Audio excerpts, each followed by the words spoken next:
लालची लस्सी वाला। जगतार की चंदर बाजार के बीचों बीच लस्सी की दुकान थी। जगतार की दुकान देसी लस्सी वाला के नाम से पूरे शहर में मशहूर थी। जब भी कोई चंदर बाजार घूमने आता तो जगतार की देसी लस्सी पिए बिना नहीं रहता। मैं तो चलते चलते घूमते घूमते थक गई हूँ। अब तो बहुत प्यास भी लग रही है। हाँ हाँ ठीक है, तो चलो मैं तुम्हें जगतार की देसी लस्सी पिलाता हूँ। वह दोनों जगतार की दुकान पर लस्सी पीते हैं। कैसा लगा लस्सी पीकर? अरे वाह, ये ठंडी ठंडी लस्सी पीकर गला तर हो गया, शरीर में जान आ गई। भाई मजा आ गया। अब चलो, कहाँ चलना है शॉपिंग के लिए? जगतार की दुकान पर हर तरह की लस्सी मिलती थी। मीठी लस्सी, नमकीन लस्सी, ठंडी लस्सी, नॉर्मल लस्सी, मलाई वाली लस्सी और इस तरह कई तरह की लस्सी।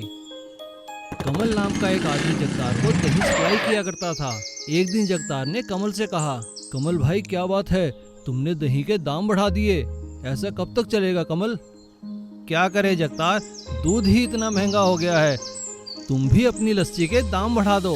कमल के जाने के बाद जगतार सोचता है, अगर मैं महंगी लस्सी बेचूंगा तो मेरी दुकान बंद हो जाएगी, और अगर सस्ती लस्सी बेचूंगा तो मुझे कुछ बचेगा नहीं। तभी जगतार को एक आइडिया आता है। वह पाउडर के नकली दूध से दही जमाकर लस्सी बनाना शुरू कर देता है और लस्सी में दही की जगह पानी अधिक मिलाने लगता है। ऐसा करने पर जगतार का मुनाफा बढ़ने लगता है। जगतार का लालच और बढ़ जाता है। तभी एक दिन एक ग्राहक जगतार से कहता है, जगतार तुम्हारी लस्सी का स्वाद पहले जैसा नहीं रहा, क्या बात है, आजकल दही ठीक नहीं आ रहा क्या? अरे नहीं सर, ऐसा नहीं, लगता है ये गिलास पुराना होगा, आप यह पीकर देखिए। जगतार बड़ी चालाकी से उस ग्राहक को असली दही की लस्सी का गिलास दे देता है। एक दिन फूड कंट्रोल वाले जगतार की लस्सी का सैंपल चेक करते हैं। उसमें केमिकल और मिलावट का पता चलता है। फूड कंट्रोल ऑफिसर जगतार से कहता है, जगतार तुम ऐसा क्यों कर रहे हो? सभी लोग तुम पर विश्वास करते हैं, तुम लोगों के विश्वास से खेल रहे हो। हम तुम्हें आज सिर्फ वार्निंग देकर छोड़ रहे हैं।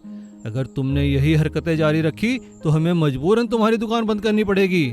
मुझे माफ कर दो सर, मैं लालच में अंधा हो गया था, अब मैं कभी लस्सी में मिलावट नहीं करूंगा।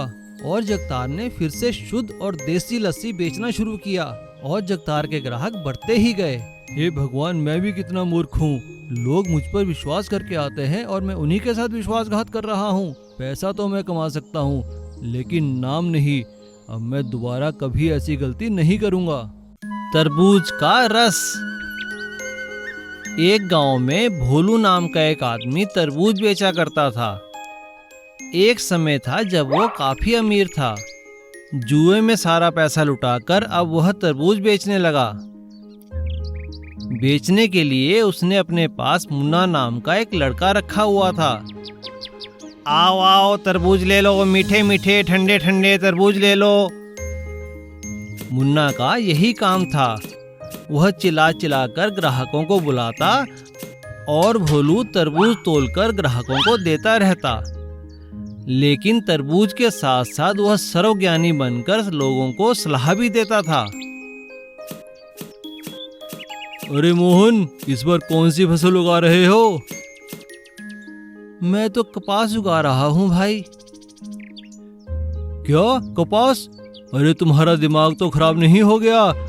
आजकल कपास में कोई फायदा नहीं है। जानवर पाल लो, जानवर, दूध बेचो, दही बेचो, घी बेचो, लोग आजकल यही सब खाते हैं। मान लो मेरी बात। ठीक है भाई, सोचता हूँ। अरे देखा मुन्ना, सब लोग मेरी बात मानते हैं।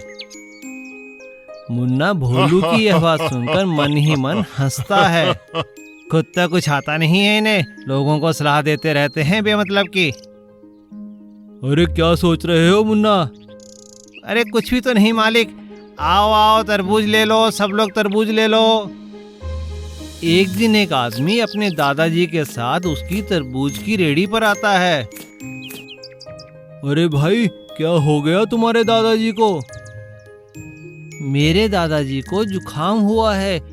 डॉक्टर ने एक पर्ची पर लिखा था कि दवा कैसे खानी है, न जाने वो पर्ची कहाँ खो गई। अब इस शीशी में तो अंग्रेजी में लिखा है, समझ नहीं आ रहा कैसे लेनी है। हाँ हाँ, लाओ लाओ, मुझे दिखाओ, मैं तुम्हें बताता हूँ। तभी मुन्ना ने धीरे से भोलू को कहा, अरे मालिक, आपको तो अंग्रेजी आती नहीं है। अरे धीरे बोल, धीरे, कोई सुन लेगा। तभी एक स्कूल का विद्यार्थी उसकी रेहड़ी के पास आता है। अरे चाचा, तरबूज कैसे दिए? आओ आओ बेटा, तरबूज की बात तो बाद में करना, पर स्कूल में कुछ पढ़ते लिखते भी हो या ऐसे ही घूमते हो? अरे नहीं चाचा, पढ़ता हूँ मैं। तो जरा देखकर बताओ, इस शीशी पर क्या लिखा है? इस पर लिखा है शेक वेल बिफोर यूज। हाँ हाँ, ज्यादा मत बनो, मुझे पता है। मैं तो बस देख रहा, तुम्हें कुछ आता भी है या नहीं? और यह बातें सुनकर मुन्ना मन ही मन फिर हंसता है। भोलू उस आदमी से यह कहता है, अरे भाई, इस दवा पर लिखा है शेक वेल बिफोर यूज, मतलब खाने से पहले अच्छे से हिलाओ। और वह आदमी अपने दादाजी को उठाकर हिलाने लगता है। उसके दादाजी बेहोश हो जाते हैं और वह फिर से अपने दादाजी को अस्पताल लेके जाता है। जब उस आदमी ने सारी बात डॉक्टर को बताई तो डॉक्टर खूब हंसा और डॉक्टर ने उसे कहा कि आपने शीशी को हिलाना था, मरीज को नहीं। यह सुन उस आदमी को बहुत गुस्सा आया और वो भोलू की रेहड़ी पर आया। उसने भोलू को पीटा भी और उसकी रेहड़ी भी तोड़ दी। और तभी वह किसान भी डंडा लेकर आया और उसने भी भोलू को पीटना शुरू किया। अरे भाग मुन्ना भाग, लोग तो हमें मार देंगे, भागो भागो यहाँ से। सीख, हमें बिना ज्ञान के किसी को कोई सलाह नहीं देनी चाहिए। घमंडी नूडल वाला। मदन शहर में नूडल का ठेला लगाता था, लेकिन उसका काम वहाँ चल नहीं रहा था। आजकल नूडल बेचने के इतने ठेले हो गए हैं, कोई मेरे पास नहीं आता। काम बहुत ही मंदा चल रहा है, लगता है वापस गांव ही जाना पड़ेगा। मदन अपनी पत्नी के साथ वापस गांव आ गया। क्यों जी, हम यहाँ गांव में अब क्या करेंगे? अरे हमें तो एक ही काम आता है, नूडल बनाना, वही काम शुरू कर लेता हूँ। वैसे भी यहाँ कोई नूडल की दुकान या ठेला तो है नहीं, तो हमारा कंपटीशन भी नहीं होगा, सब मेरे पास ही आएंगे नूडल खाने। मदन ने गांव में नूडल का ठेला लगा लिया। लोग उसके ठेले पर आते हैं पर खरीदते कुछ नहीं। ठेला लगाए तो 10 दिन हो चुके हैं, लेकिन एक भी गांव वाला नूडल खाने नहीं आया। सब तो बस देख कर चले जाते हैं। इस तरह कैसे चलेगा जी? बहुत नुकसान हो रहा है, कुछ तो करो। हाँ, कुछ तो करना ही पड़ेगा, वरना मजदूरी करनी पड़ेगी। मदन सलाह लेने अपने दोस्त रघु के पास गया। तो फिर क्या सोचा आपने? मैंने अपने बचपन के दोस्त रघु से पूछा था। वो कह रहा था कि गांव वालों को पता ही नहीं है चाउमीन कैसी होती है, इसलिए वो चाउमीन खाने नहीं आ रहे हैं। वे गांव वाले हैं, बिना सोचे समझे कहीं पैसा नहीं खर्चते। तो फिर अब क्या करें? इन्हें कैसे चाउमीन बेचें? परसों इसी गांव में रघु की शादी है। मैंने सोचा है कि उसकी शादी में गांव वालों को मुफ्त में नूडल खिला दूंगा। इससे उनको नूडल का स्वाद भी पता चल जाएगा, हो सकता है हमारा काम हो जाए। अरे वाह, ये तो बहुत अच्छा उपाय है। मदन ने ऐसा ही किया। रघु की शादी पर मदन ने सबको नूडल खिलाए। लोगों को नूडल का स्वाद बहुत पसंद आया और वे नूडल खाने मदन के ठेले पर आने लगे। मैं ना कहता था, एक बार अगर सब खाएंगे तो हमेशा तुम्हारे पास ही आएंगे। इस तरह धीरे धीरे मदन का काम चल निकला और कुछ ही दिनों में मदन के ठेले पर भीड़ लगनी चालू हो गई। अरे मदन भाई, हमें तो पता ही नहीं था ये चाउमीन होती क्या है, पर आज जो तुमने चाउमीन खिलाई है भाई साहब, मजा आ गया खाकर, बहुत ही अच्छा। वाह भाई मदन, तुम तो बड़े कारीगर हो। बड़ी टेस्टी आइटम बनाई है। ये सब देखकर मदन का लालच बढ़ने लगा। उसे अपने हाथ के बनाए नूडल पर घमंड हो गया और उसने नूडल के दाम दुगने कर दिए। जैसे ही मदन ने दाम बढ़ाए, लोगों ने उसके ठेले पर आना बंद कर दिया और कुछ ही दिनों में उसका सारा काम ठप हो गया। ये अचानक क्या हो गया जी? कोई भी नूडल खाने नहीं आता। मदन, मैंने तो तुमसे पहले ही कहा था, गांव वाले हैं, सोच समझकर ही पैसा खर्चते हैं। अगर तुमने दाम कम नहीं किए तो वो नूडल खाने नहीं आएंगे। मदन का घमंड टूट चुका था, इसलिए उसने दाम कम कर दिए और सबसे अच्छे से बात भी करने लगा और धीरे धीरे उसका काम फिर से चल निकला। मशरूम करी की सब्जी। दीपक एक बहुत अच्छा गुड़ का व्यापारी था। उसका व्यापार बहुत अच्छा चल रहा था। दीपक की पत्नी सुषमा बहुत स्वादिष्ट खाना बनाती थी। दीपक को मशरूम खाना बहुत पसंद था, इसलिए वह रोज ढेर सारे मशरूम लाता और सुषमा रोज अलग अलग तरह के पकवान बनाती, और वह भी सिर्फ मशरूम के। सुषमा जब भी खाना बनाती तो गांव के सभी पड़ोसी खुशबू से खींचे चले आते और सुषमा सभी को बड़े आदर और प्यार से खाना खिलाती। एक दिन उनकी एक पड़ोसन बोली, अरे ओ सुषमा, मुझे माफ करना, रोज रोज तुम्हारे हाथ के बने मशरूम खाने आ जाती हूँ, पर क्या करूँ, बहुत कोशिश की पर तुम जैसा खाना नहीं पका पाई।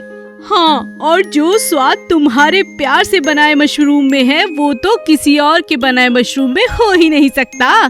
दीपक की दुकान के पड़ोस में एक कंजूस सुनार की दुकान थी। उसे भी सुषमा के हाथ के मशरूम खाने की आदत हो गई थी।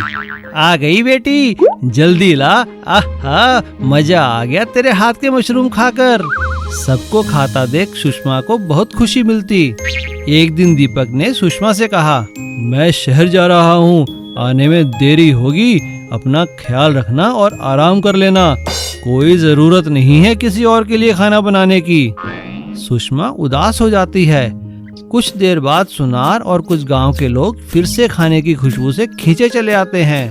अरे बेटी, आज तुम दुकान पे नहीं आई तो मैं ही चला आया। यहाँ से गुजर रहा था तो सोचा मिलता भी चलूं और कुछ खा भी लूं। सुषमा ने खुशी खुशी सुनार को खाना परोसा। रात में जब दीपक और सुषमा सो रहे थे, तभी दो चोर उनके घर घुसे और सुषमा के सभी जेवर और पैसा लेकर चले गए। और अगले दिन चोर सुनार के पास सारे जेवर बेचने पहुँचे। जेवर देखते ही सुनार पहचान गया कि ये तो सुषमा के जेवर हैं।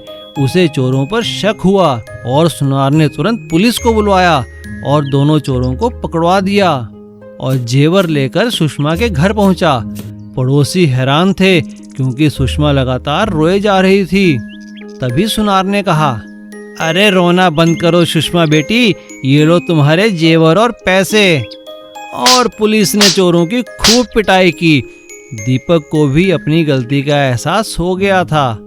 मुझे माफ करो सुषमा, तुम्हारे इसी अच्छे व्यवहार की वजह से आज हमारा सारा पैसा और जेवर बच पाया है।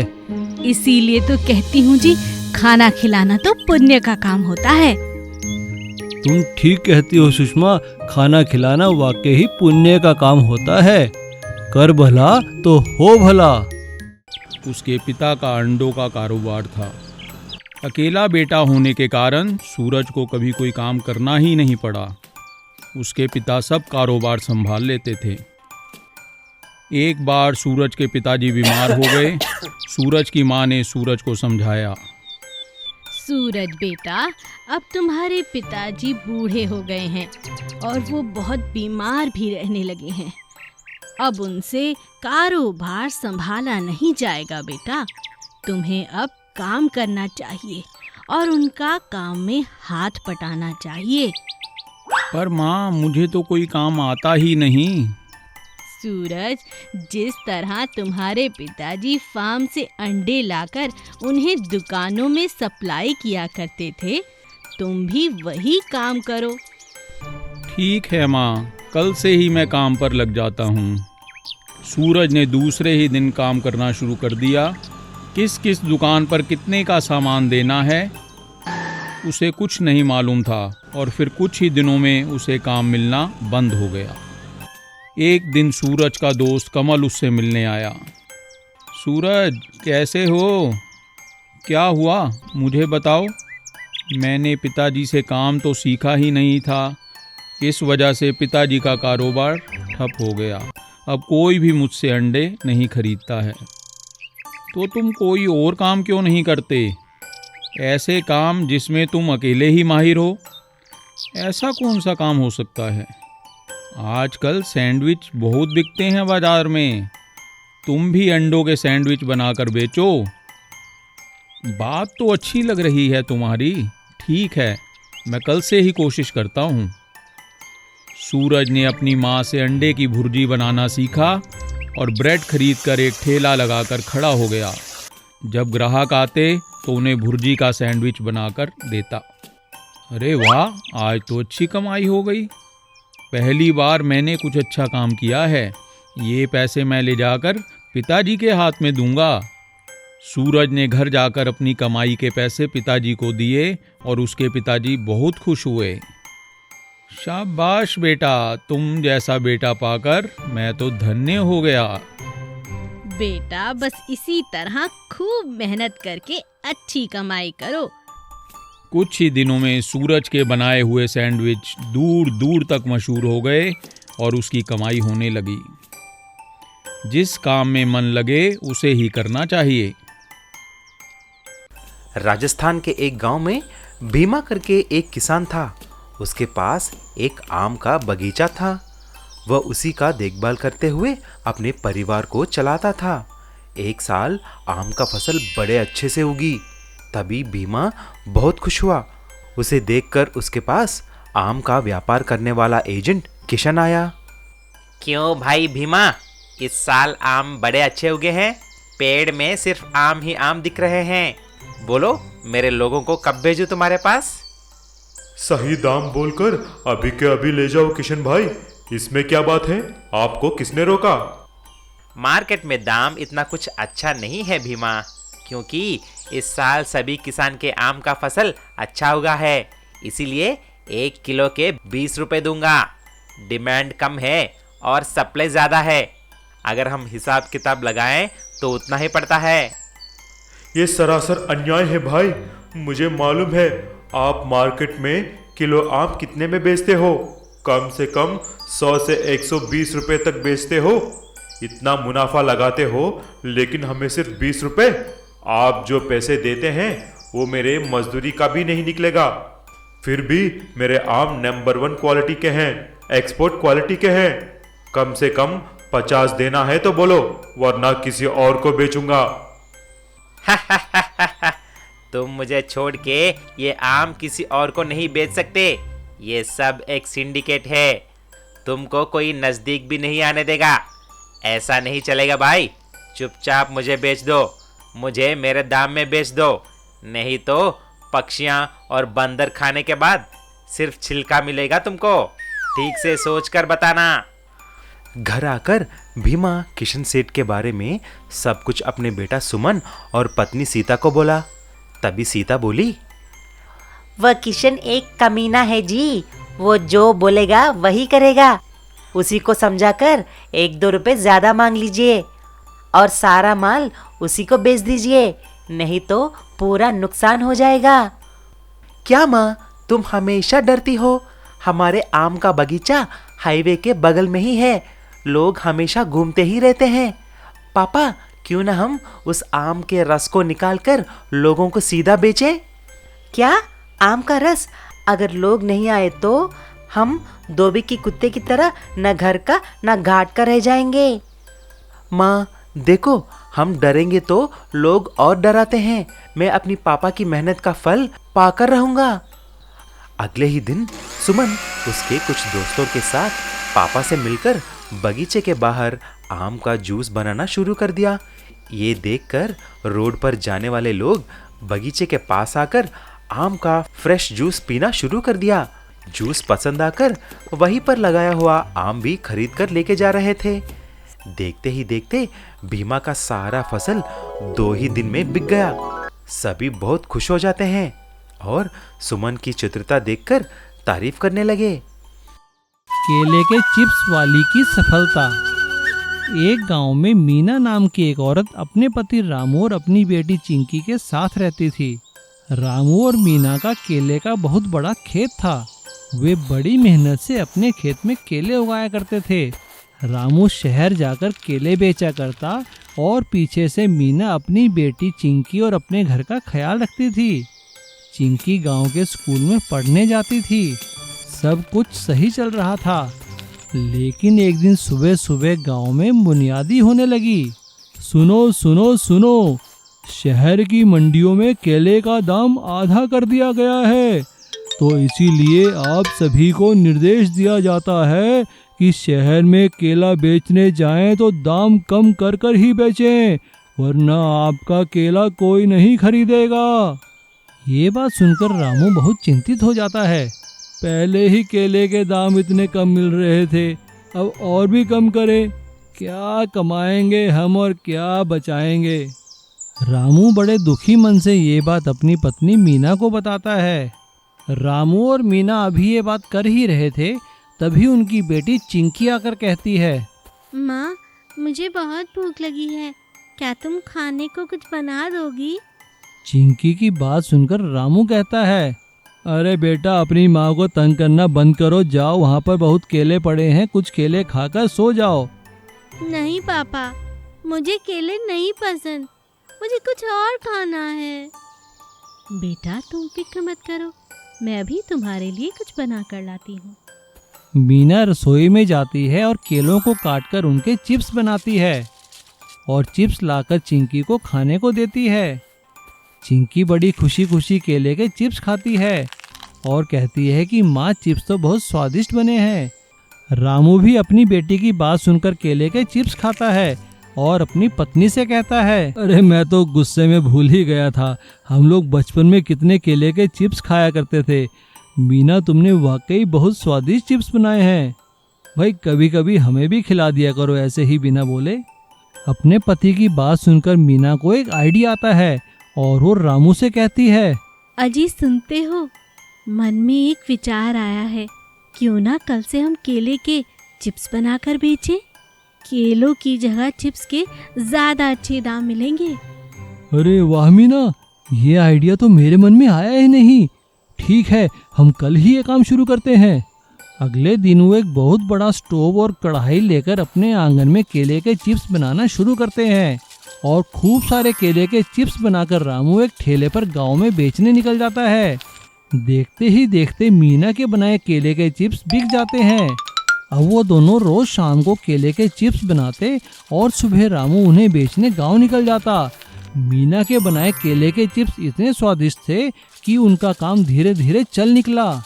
मैंने कहा था ना आपसे, हमें सफलता जरूर मिलेगी। अब उन्हें बड़ी बड़ी कंपनियों से ऑर्डर मिलने लगे और वो दोनों गांव में केले के चिप्स बनाने की फैक्ट्री खोल लेते हैं और उसमें गांव के बाकी लोगों को भी रोजगार देते हैं। अब वो लोग काफी धनवान हो चुके थे। इसीलिए कहते हैं, एक अच्छी सोच और समय पे लिया गया निर्णय हमारी जिंदगी बदल सकते हैं। साइकिल जूस वाला। राम कुमार गांव से शहर अपनी पत्नी के साथ काम की तलाश में आता है। वो बहुत मेहनती था, इसलिए उसे एक जूस फैक्ट्री में काम मिल जाता है। राम कुमार बड़ी मेहनत और लगन से जूस फैक्ट्री में काम करने लगता है। जूस फैक्ट्री का मालिक बहुत अच्छा था।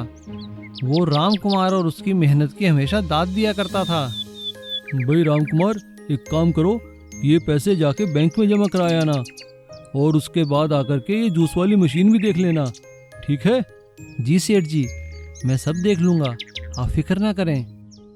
धीरे धीरे राम कुमार फैक्ट्री का सारा काम समझ जाता है और वो अच्छा जूस बनाना भी सीख लेता है।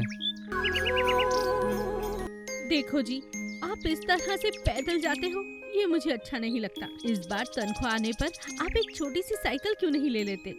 एक दिन तनख्वाह मिलने पर राम कुमार की पत्नी ने राम कुमार से कहा, अच्छा, तो तनख्वाह मिल गई तो इस बार तो साइकिल ले ही लो।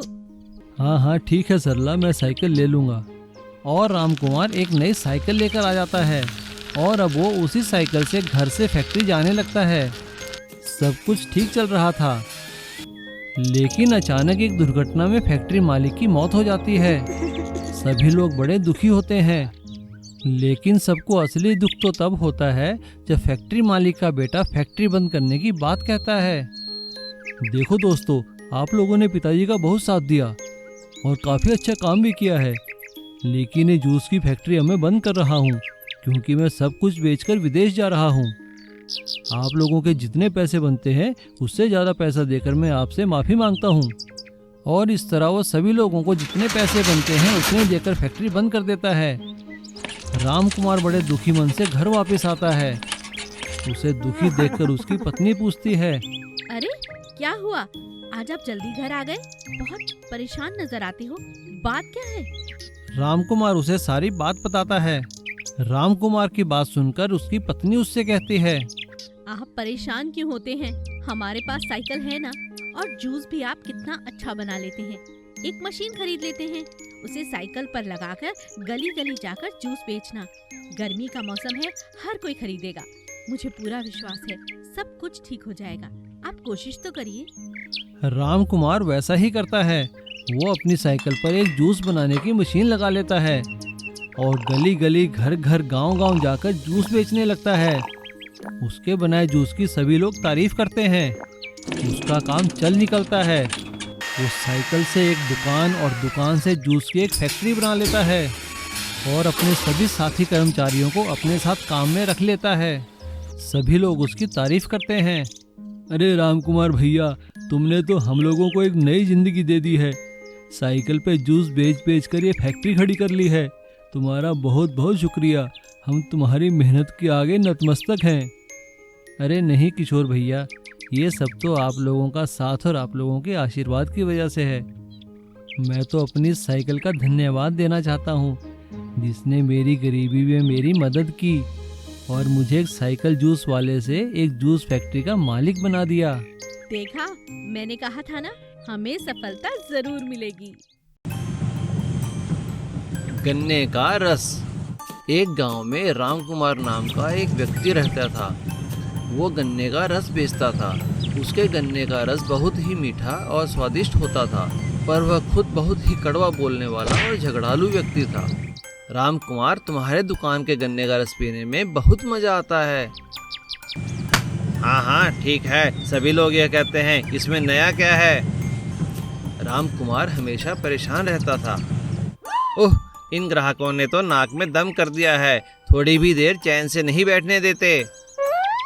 अरे भाई राम कुमार, कहाँ हो? बोलो, क्या बात है?